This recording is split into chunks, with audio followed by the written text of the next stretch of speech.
생명잔치와 또 지난주 겨울이 오기 전에 말씀을 나누느라 3주 만에 사도행전 말씀으로 다시 돌아왔습니다.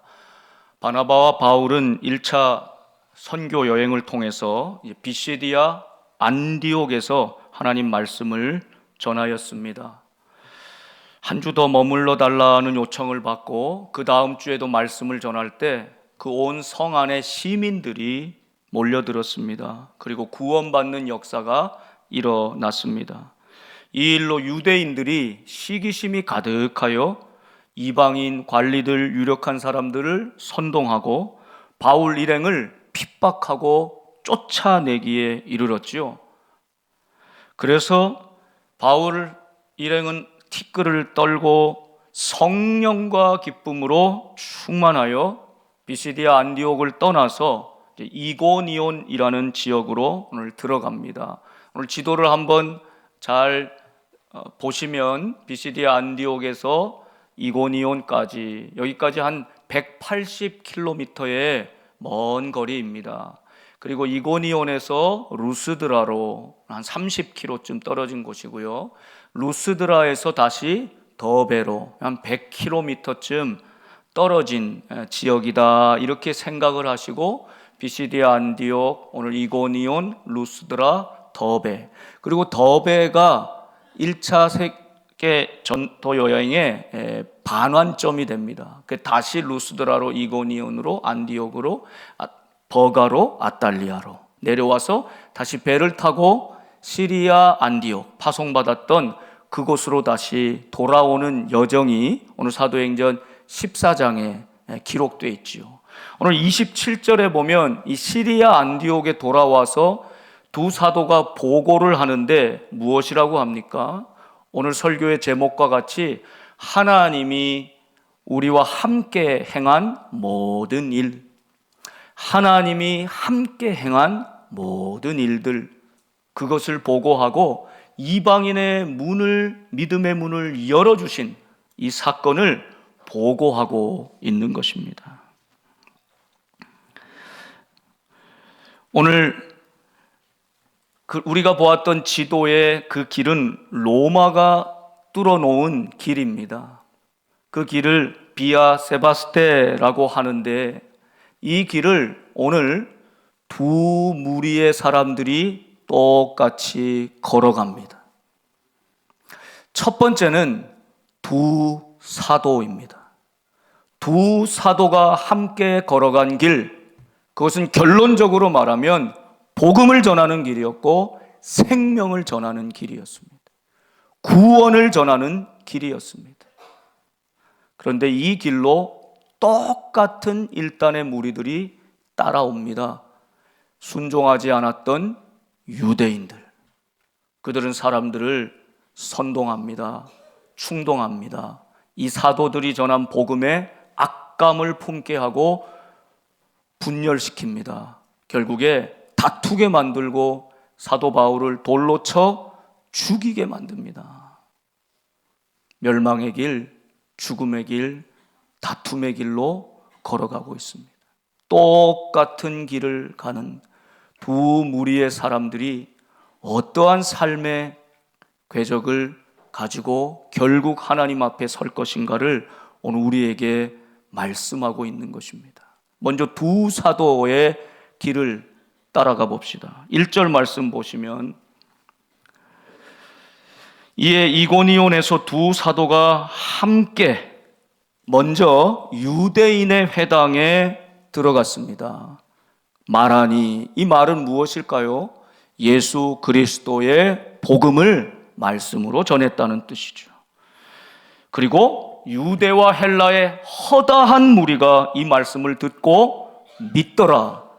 믿음의 역사가 일어났습니다. 여러분, 두 사도가 함께 이고니온에 들어갔습니다. 비시디아 안디옥에서 그렇게 고초를 당하고 핍박을 당해서 쫓겨나왔습니다.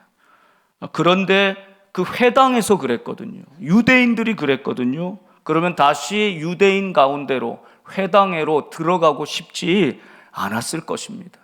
그런데 사도 바나바와 바울 두 사도는 하던 대로 늘 하던 대로 똑같이 유대인의 회당에 먼저 들어갑니다.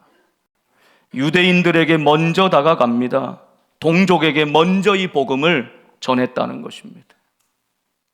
그리고 그 복음을 전할 때 많은 사람들이 그것을 믿고 따라왔다 말씀합니다. 두 사도가 함께 할 때 복음을 전하고 믿음의 역사가 일어나는 것이 하나의 패턴으로 계속해서 이어져 가고 있습니다.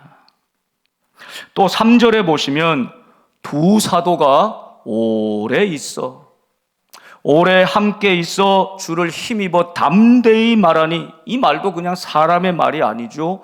주의 복음의 말씀을 전했다는 것입니다. 주께서 그들의 손으로 표적과 기사를 행하게 하여 주사 자기 은혜의 말씀을 증언하시니, 말씀을 전하였고 이 말씀대로 표적과 기사가 나타나 이 말씀을 믿도록 증명해 주셨다는 것입니다. 또 이 표적과 기사가 말씀으로 인도되는 것을 계속 보여줍니다. 두 사도가 가는 곳에 말씀이 있고 복음의 역사가 있고 그것을 증거해 주시는 성령의 표적과 기사가 계속 나타났다는 것입니다. 여러분, 오늘 저는 이 말씀을 읽고 또 읽으면서 두 사도가 함께, 두 사도가 오래 있어, 이 말씀이 참 마음에 와닿았습니다. 여러분, 두 사람이 마음을 함께하고 하나님이 그 사이에 함께 하실 때 우리는 생각하지 못하는 선하고 아름답고 거룩한 일들을 행하고 있지요. 고난도 있고 핍박도 있어도 두 사도가 함께 있었기에 바울 혼자서는 못합니다. 바나바 혼자서는 안 됩니다. 바울과 바나바, 바나바와 바울 두 사도가 함께 했기 때문에 이런 놀라운 주님이 기뻐하시는 일을 감당했다는 사실입니다. 참 아름다운 모습이지요. 지난주에 뉴스를 봤더니 우리나라 사회가 초고령화 사회가 되고 있지 않습니까? 근데 고령층 9명 중에 1명은 이미 치매를 앓고 계십니다. 이제 노년에 접어드시는 분들은 다 치매에는 안 걸리면 좋겠다는 불안한 마음 굉장히 많으시잖아요. 획기적인 치료약을 기다리는 분들도 많이 있습니다. 그런데 우리나라의 키스트의 박기덕 박사라는 분과 또 큐어버스라고 하는 연구소를 운영하는 조성진 대표, 이 두 사람이 치매를 예방하고 줄이는 속도를 늦추는 수준이 아니라 인지 기능을 개선시키는, 높여주는 그런 제약 물질을 개발을 했다는 것입니다. 근데 이 두 사람이 같은 과, 같은 실험실 출신으로 유학도 함께하고 결혼식에 축가도 서로 불러주는 30년 지기라는 사실이에요. 이 약품이 임상 첫 번째 시험을 통과하기도 전에 이 소식이 알려지면서 글로벌 제약 회사인 안젤리니 파마라고 하는 이탈리아 회사에서 이 두 사람과 함께 5천억 상당의 계약을 했다는 것입니다. 이제 앞으로 또 다른 임상이 통과할 때마다 더 기술료를 지불하기로 하고, 또 이후에 이제 상용화돼서 매출이 발생하면 매출할 때마다 로열티를 또 따로 받을 수 있는 아주 좋은 조건으로 계약을 했다는 것입니다. 그런데 제가 눈여겨본 것은 이 이탈리아 제약회사가 이 두 사람의 연구 실적, 그것을 높이 평가하기도 했지만 더 주목했던 것은 이 두 연구자들 사이에 신뢰, 오래된 깨지지 않는 우정이었다는 사실입니다. 두 창립 파트너가 우정을 맺고 상호 보완적인 기술과 재능까지 갖춘다는 것은 매우 중요합니다. 여러분, 놀랄만한 기술과 재능이라는 결과물보다 이 두 사람의 오래된 우정과 신뢰관계를 매우 높이 평가해서 이 어마어마한 계약을 맺었다는 것이죠. 전도서 4장 9절에서 12절 말씀이 떠올랐습니다. 두 사람이 한 사람보다 나음은 그들이 수고함으로 좋은 상을 얻을 것입니다. 혹시 그들이 넘어지면 하나가 그 동물을 붙들어 일으키려니와 홀로 있어 넘어지고 붙들어 일으킬 자가 없는 자에게는 화가 있으리라. 또 두 사람이 함께 누우면 따뜻하거니와 한 사람이면 어찌 따뜻하랴. 12절 우리 같이 읽어볼까요? 한 사람이면 패하겠거니와 두 사람이면 맞설 수 있나니 세 겹줄은 쉽게 끊어지지 아니하느니라. 아멘. 예, 한 사람이 아니라 두 사람이 함께 할 때 넘어지면 서로 붙들어 일으켜 주라는 것입니다. 일으켜 넘어지지 않는 인생은 하나도 없지만 일으켜 주는 인생이 있다면 그는 일어날 것입니다. 용기를 낼 것입니다. 함께 일어날 수 있는 것입니다. 그런데 넘어졌는데 아무도 붙들어주는 사람이 없는 인생, 다시 일어날 수 없는 것이죠. 두 사람이면 따뜻할 것이다. 그 사랑을, 그 체온을, 그 온기를 두 사람이 신실하게 나눌 때 거기 놀라운 사랑의 역사가 있다는 것입니다. 왜 그렇습니까? 세 겹줄은 쉽게 끊어지지 않는다. 두 사람 사이에 하나님이 함께 하시기 때문입니다.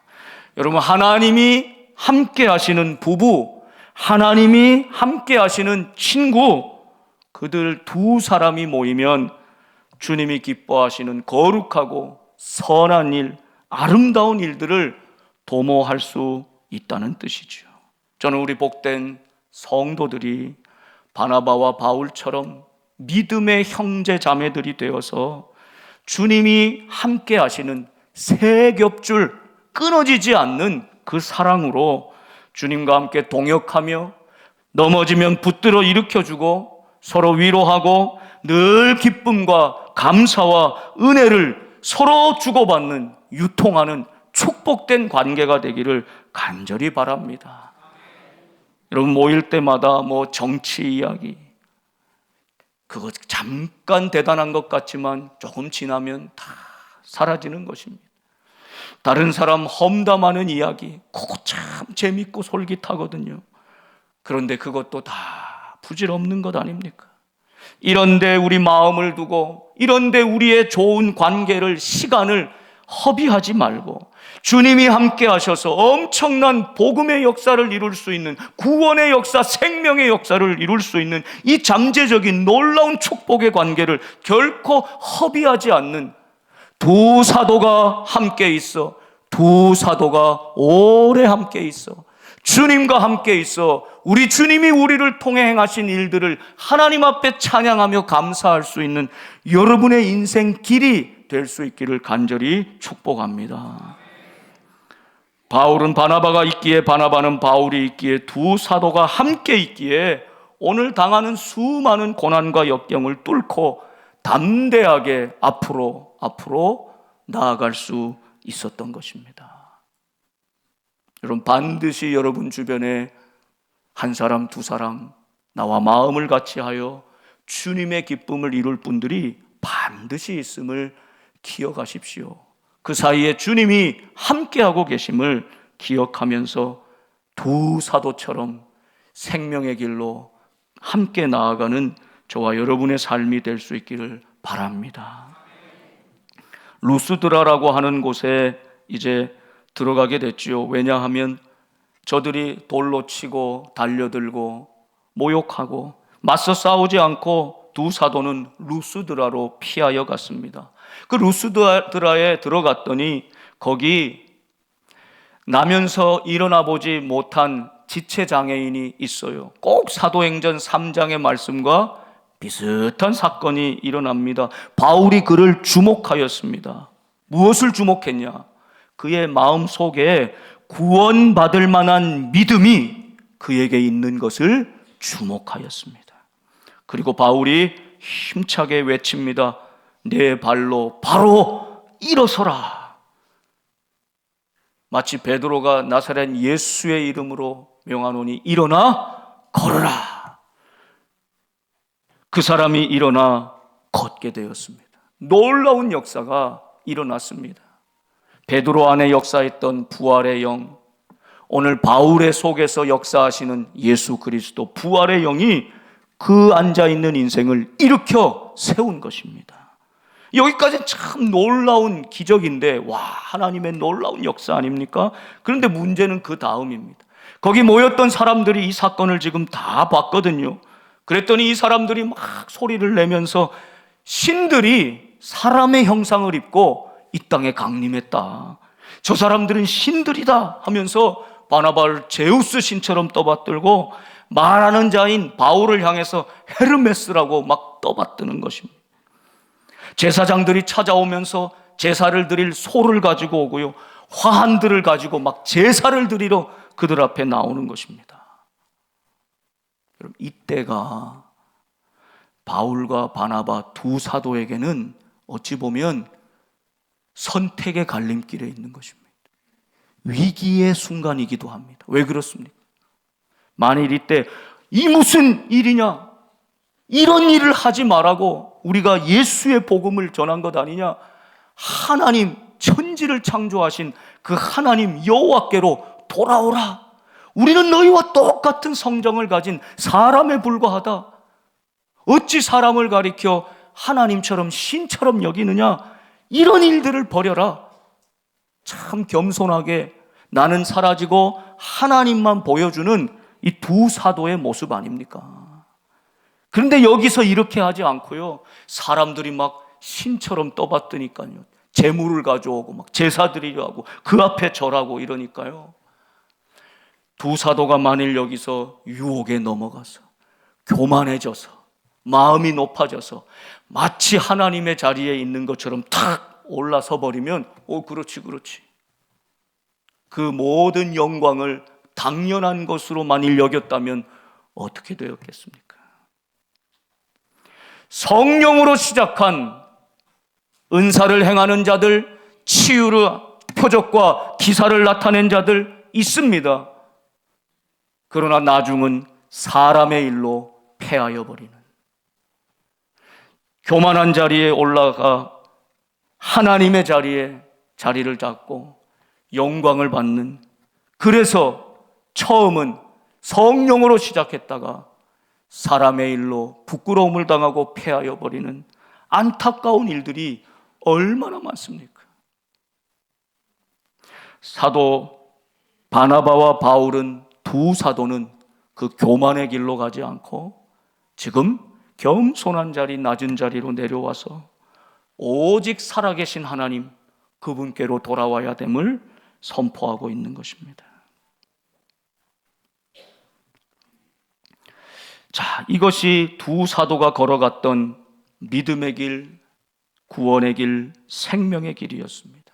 반면에 유대인들은 어떻게 하였는가? 복음의 역사가 있는 자리마다, 믿음의 역사가 있는 자리마다 이 유대인들이 대적합니다. 오늘 그 길을 또 따라가 봅시다. 2절 보세요. 무리가 다 믿더라 1절에 말씀하였는데, 그러나 역접이죠. 역접. 그러나 순종하지 아니하는 유대인들이 이방인들의 마음을 선동합니다. 선동한다는 게 뭐라 그랬죠? 옆에서 계속 자극하고 부추긴다는 뜻입니다. 복음은 선동할 이유가 없습니다. 그냥 전하는 것입니다. 전해지는 것입니다. 물들어가는 것입니다. 그런데 복음이 아닌 것은 선동해야 합니다. 충동해야 합니다. 자꾸 자극해야 합니다. 그런데 세상은, 사람들은 연약해서 자꾸 이 선동에, 충동에 넘어가기 쉽습니다. 그래서 어떻게 합니까? 형제들에게 악감을 품게 하거늘.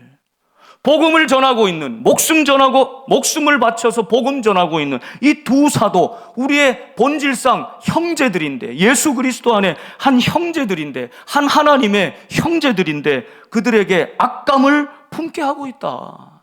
여기서 악감을 품게 한다는 말은 본래 그 원어적으로는 마음에 독을 뿌린다, 이런 뜻이에요.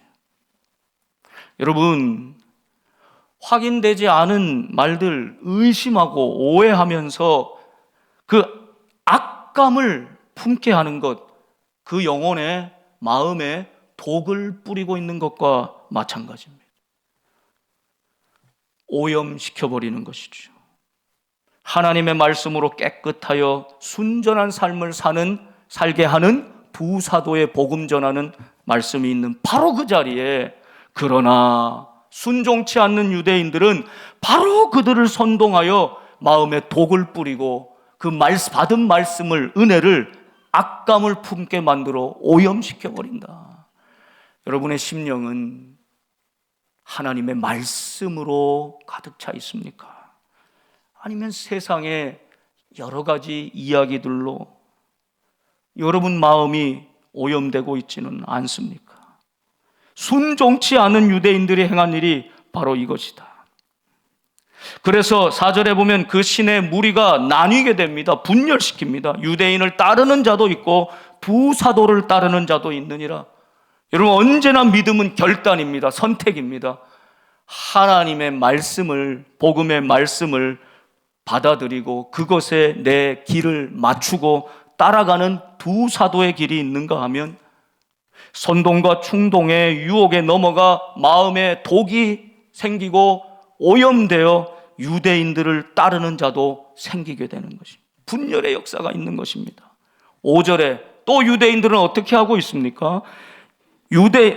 두 사도만 공동체로, 형제로 연대하는 것이 아니라 선한 일에도 연대하지만 악한 일에도 더 연대를 잘합니다. 5절에 보세요. 이방인과 유대인과 그 관리들이, 그 선동에 넘어간 사람들이 더 한 무리를 이루었다는 것입니다. 이들이 하는 일은 무엇입니까? 두 사도를 모욕하며 돌로 치려고 달려드니. 모욕합니다. 복음을 모욕합니다. 두 사도를 죽이려고 돌로 치고 달려듭니다. 맞서 싸우지 않고 두 사도는 피하여 루스드라로 들어가게 된 것이죠. 루스드라의 표적과 기사를 일으키고 그 이후에 이 19절 말씀을 가보면 이 유대인들은 또 쉬지 않습니다. 멈추지 않습니다. 어떻게 하고 있느냐? 19절 말씀. 유대인들이 안디옥과 이고니온에서 와서 무리를 충동하니 그들이 돌로 바울을 쳐서 죽은 줄로 알고 시외로 끌어내치느니라. 여러분, 아까 지도를 보셨지만 비시디아 안디옥에서 이고니온까지 180km, 이고니온에서 루스드라까지 30km, 더베까지는 또 100km예요. 여러분, 우리 중에 어느 분이 얼마나 대단한 열심이 있어서 200km 넘는 거리를 쫓아가서 그 바울과 바나바를 죽이려고. 여러분, 그 바울과 바나바가 개인적으로 이 유대인들과 원한을 질 일이 없잖아요. 그런데 얼마나 이 시기심, 복수심이 가득하였는지 대단한 열심 아닙니까? 200 몇십 킬로를 생활을 다 뒤로 하고 시간을 내고 그 먼 거리를 쫓아가서 목적은 한 가지, 뭐예요? 바나바와 바울을 죽이려고 하는 것이에요. 여러분, 우리가 어떤 복수심에 사로잡히고 이 잘못된 것에 마음이 독을 품고 오염되어 버리면 이 대단한 열심을 내면서 악한 일에 가담하게 되는 것이.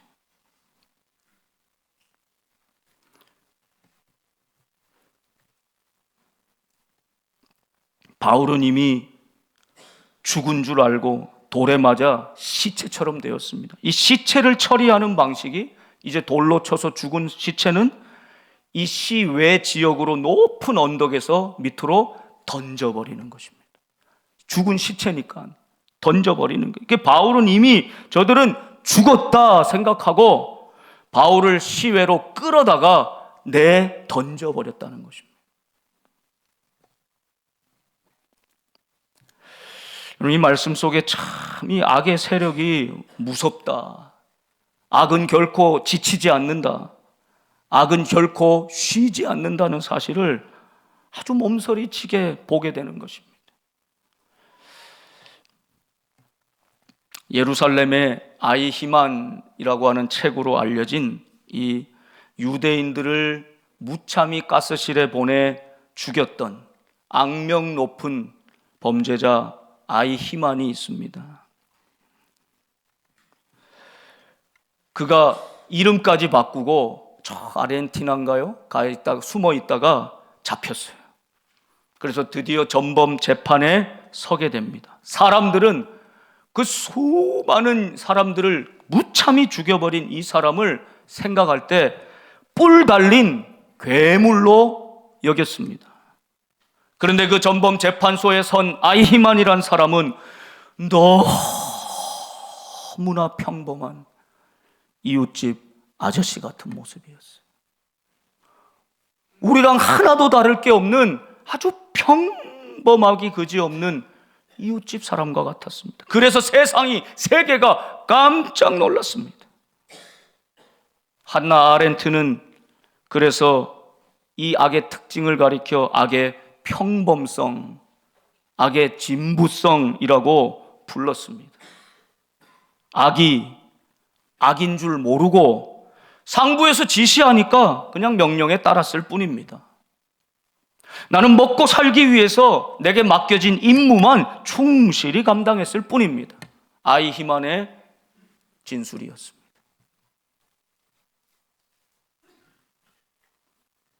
먹고 살기 위해서, 생존을 위해서 명령하니까 아무런 생각 없이 그냥 했던 그의 매일의 임무가 유대인들을 수없이 죽이는 끔찍한 범죄였다는 사실을 이 사람은 깨닫지 못하고 있었다는 것입니다. 여러분, 오늘 우리가 살아가는 이 시대는 죄악이 관영한 시대가 되어버렸습니다. 아유, 이 정도쯤이야 뭐 너도 하고 나도 하고 뭐 지금 시대가 그렇지, 세대가 그렇지. 평범해진 악의 속에서 악이 악인 줄 모르고 죄가 죄인 줄을 모르고 그렇게 살아가게 만드는 오늘 이 악한 세력의 우리를 향한 도전을 오늘 말씀 속에 깨닫게 되는 것입니다. 사랑하는 성도 여러분, 혼돈스러운 이 시대에 하나님의 진정한 말씀을 붙들고 내 한 영혼이 성령으로 깨어있지 못하면 내가 지금 죄를 저지르고 있는지도, 내가 지금 악에 이미 가담하고 있는지도 모르고 아주 천연덕스럽게 그 일을 숨쉬듯이 밥 먹듯이 하고 있게 된다는 것입니다. 두 사도에 반대했던 불순종한 유대인들은 결코 지치지 않습니다. 악의 세력은 쉬지 않습니다. 주님이 몸바쳐 살리시길 원하는 어린 양들을, 성도들을, 교회를 선동하고 충동하고 분열시키고 서로 다투고 멸망하게 만듭니다. 사랑하는 여러분, 성령의 생각은 우리에게 생명과 평안이고 육신의 생각은 죄와 사망일 뿐이라는 것을 꼭 기억하셔야 합니다. 더 놀라운 사실은 이렇게 악이 쉬지도 않고 지치지도 않고 210km 이상을 달려와서 바울을 죽였지만, 돌로 쳐 죽였지만, 그것이 그들이 할 수 있는 최선의 일이었지만, 그러나 더 놀라운 사실은 예수님께서는, 성령님께서는 바울을 살리신다는 것입니다. 어떻게 바울이 다시 일어나고 살아나는가? 20절 말씀 보세요. 시체처럼 여기고 끌어내어 던져버렸어요. 20절에 제자들이 둘러섰을 때에, 제자들이 바울 둘레에 모여서 둘러섰다는 것입니다. 제자들이 둘러서서 무엇을 하였을까요? 바울을 위해 간절히 살아계신 하나님, 그 주님께 기도했겠죠. 제자들이 둘러서서 마음을 다해 기도할 때 그냥 성경은 아주 아무렇지도 않다는 듯이 담담하게 바울이 일어나, 그 죽었던 자리에서 바울이 일어나. 여러분, 여기서 일어났다는 표현은 예수님이 부활했다라는 단어와 똑같은 것입니다. 예수님이 죽음의 자리에서 부활하시고 일어나셨듯이 바울이 지금 죽은 자리에서 다시 일어났다는 것입니다. 그리고 다시 그 성에 들어갔습니다. 어제와 똑같이 그 성에 들어가서도 주의 제자들에게 말씀을 전하고 믿음을 굳게 세웠다. 고난이 있고 핍박이 있고, 그래서 지금 죽었는데도 다시 일어나 부활하여 또 들어가 복음을 전했다. 저는 이 대목에서 참, 이건 인간의 힘으로 되는 것이 아니다. 정말 하나님께서 바울을 붙들어 주시고 성령께서 바울과 함께 하셔서 하나님이 함께 행하신 모든 일, 고난을 당해도 박해를 당해도 핍박을 당해도, 여러분, 우리가 얼마나 작은 일에도 실망하고 낙담합니까? 조그마한 반대에도 넘어지고 무너집니까? 여러분, 넘어진 자리에서 일어나지 못하면 그냥 주저앉는 것 아닙니까? 사업도 그러지 않습니까? 관계도 그렇지 않습니까? 여러분, 넘어져 있는 그 자리에서 그러나 제자들이 둘러서, 사도들이 둘러서 세 겹줄 사랑으로 그를 붙들어 일으켰다는 것입니다. 주님께서 부활의 주님으로 역사하셔서 바울을 일으켜 주셨다는 것입니다. 여러분, 그 은혜로 오늘 다시 일어날 수 있기를 축복합니다. 생명의 자리, 주님이 이끄시는 자리로 일어나 또 가서 복음을 전했다. 22절과 23절의 말씀을 기억해야 합니다. 바울이 이제 고난도 당하고 죽을 위기에 처하고 이미 죽었고 다시 살리신 이 경험들을 하면서 제자들에게 부탁하는 말씀입니다. 다시 루스드라, 이고니온, 안디옥으로 다시 돌아가면서 세워놨던 교회, 세례를 베풀었던 교인들, 얼마 지나지 않아서 지금 다시 돌아보고 있는 것입니다. 그러면서 말씀으로 권면합니다. 마음을 굳게 하라. 이 믿음에 머물러 있으라. 여러분이 굳게 하고 반드시 머물러 있어야 될 믿음의 자리가 어디입니까? 여러분, 교회는 성도들의 고향과도 같습니다. 교회는 성도들의 어머니입니다. 이런저런 이유로 연말이 되면 교회를 떠나시는 분들이 있습니다. 사역자가 떠나기도 하고요, 섬겼던 분들이 떠나기도 하고. 여러분, 그러나 그것이 하나님의 뜻, 하나님의 부르심, 하나님이 함께하는 믿음의 결단이 아니라면 그곳에서도 또 실패를 경험하고 또 넘어지고 또 쓰러질 것입니다. 마음을 굳게 하십시오. 믿음의 자리에 머물러 있으십시오. 이것이 바울의 권면이었습니다. 하나님의 나라에 들어가라면 내가 지금 겪은 것처럼, 우리 주님이 겪으신 것처럼 너희도 많은 환난을 겪어야 할 것이다. 마음을 단단히 먹고 그 환난 가운데도 믿음에 머물러라. 결코 떠나지 말아라. 권면하고 있는 것이죠. 그 굳센 믿음과 떠나지 않는 믿음을 세우기 위해서 한 조치가 있는데, 이게 23절 말씀이에요. 아주 중요하죠. 각 교회에서 장로들을 택하여 금식 기도하며 그들이 믿는 주께 그들을 위탁하였다. 지금 바나바와 바울이 더 이상 돌볼 수 없는 신생 교회들, 여러분, 누구에게 맡기겠습니까? 누구를 믿고 세우겠습니까? 지금 바나바와 바울처럼 그곳에 교회를 세울 지도자를 택하였다는 것입니다. 장로들을 택하였습니다. 그리고 금식 기도하였다.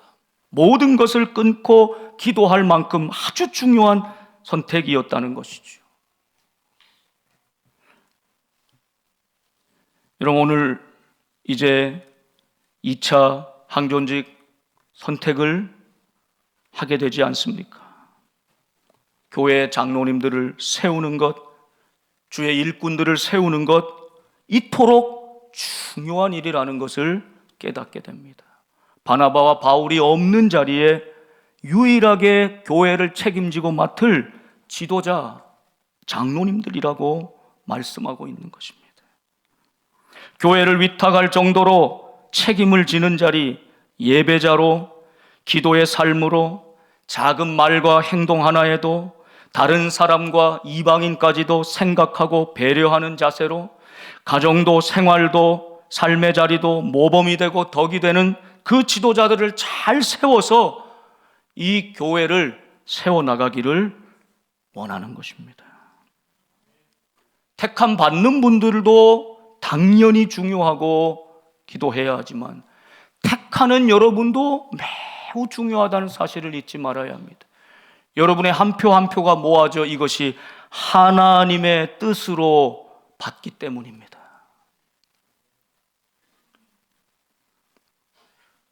그 중요한 선택을 쪽지받아서 할 수 있겠습니까?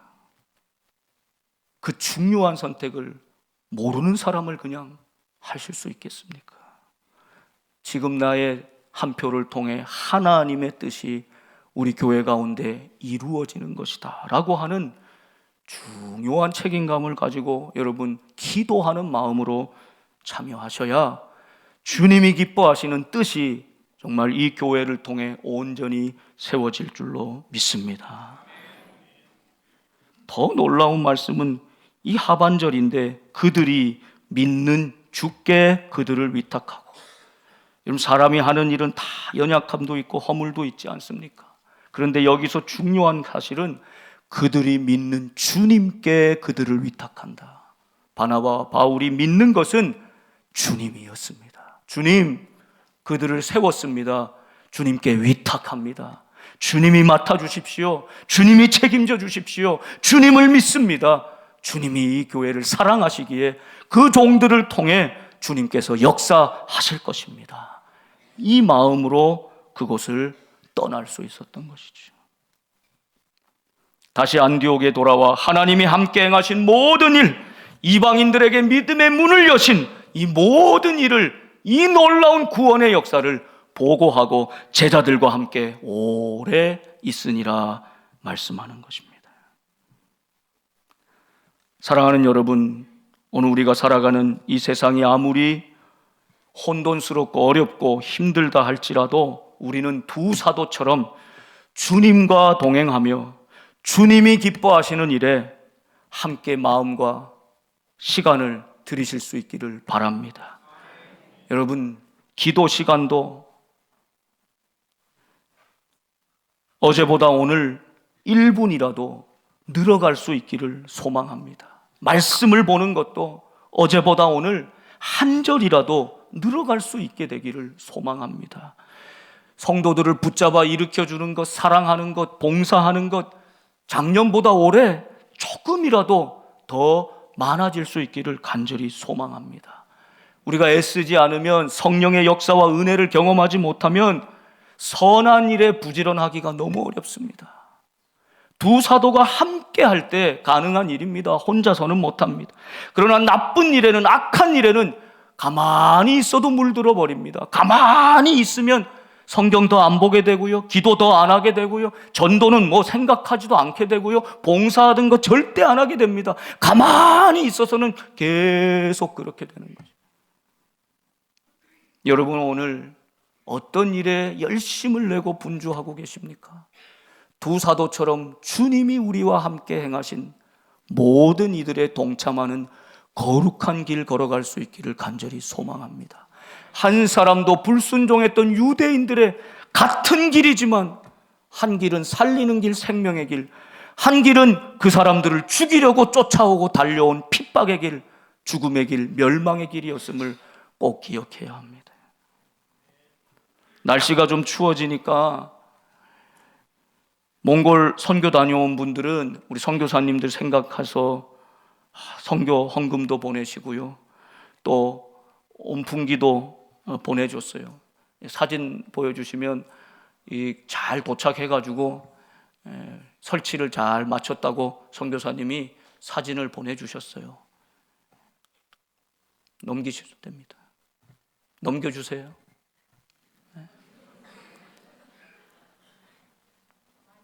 네, 오래 보세요. 그 온풍기 앞에서 보양 선교사님 이렇게 딱 보면서 막 감사한 표정으로 이렇게 사진 찍고, 김영현 선교사님 그런 모습으로 보내주셨는데요. 선하고 아름다운 일에, 또 캄보디아 이 아이들 밥 먹이는 일에 여러분 다 여러분들이 이름도 없이 빛도 없이 조용히 섬겨주시는 일, 그런 사랑의 손길이 있기에 넘어진 자리에서 다시 일어날 수 있고, 이 추운 겨울에 따뜻함을 경험할 수 있는 것, 두 사람이 함께 할 때 나도 그들 가운데 있어 세 겹줄 사랑으로 하나님의 역사를 이루어가게 하실 줄 믿습니다. 여러분의 삶이 우리 복된 교회가 두 사도의 길을 걸어 예수 그리스도만 증거하는 선하고 아름다운 일에 아름답게 쓰임받는 복된 인생들 되시기를 주님의 이름으로 축원합니다. 기도하겠습니다. 하나님, 오늘 우리